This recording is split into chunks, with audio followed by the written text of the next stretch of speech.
இலை அடை ரெசிபி எப்படி செய்கிறதுன்னு பார்த்துடலாம்.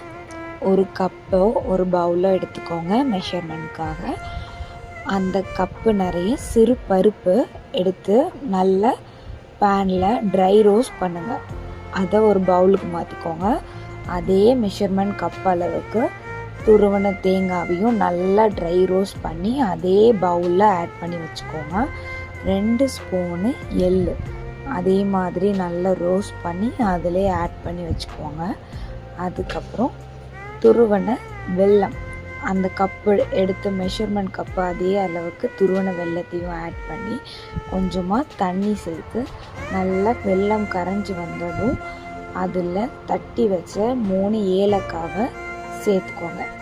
அதுக்கப்புறம் ஆல்ரெடி நம்ம வறுத்து வச்சுருக்கிற எல்லா இன்க்ரீடியண்ட்டுமே அந்த வெல்லத்து கூட சேர்த்து நல்ல வெல்லம் அந்த இன்க்ரீடியண்ட் கூட மிக்ஸ் பண்ணி விடுங்க. மிக்ஸ் ஆனதும் அதை ஸ்டவ் ஆஃப் பண்ணிக்கோங்க. இன்னொரு பவுல் எடுத்துக்கோங்க. அதில் 150 கிராம் மைதா மாவு, ஒரு பிஞ்சு உப்பு போட்டு தண்ணி சேர்த்து நல்லா அதை மிக்ஸ் பண்ணுங்கள். அது இட்லி மாவு பதத்துக்கு ரெடி ஆகணும். அது இட்லி மாவு பதத்துக்கு ரெடி ஆனதும் அதை ஒரு வாழை இலையில் அப்படியே அப்ளை பண்ணி அதில் நம்ம ரெடி பண்ணி வச்சுருக்க பூரணத்தையும் ஸ்டஃப் பண்ணிக்கோங்க. அதை ஒரு ஸ்டீமரில் 10லேருந்து 15 நிமிஷம் நல்லா வேக வச்சு எடுத்திங்கன்னா சூப்பரான இலை அடை ரெடி ஆகிடும்.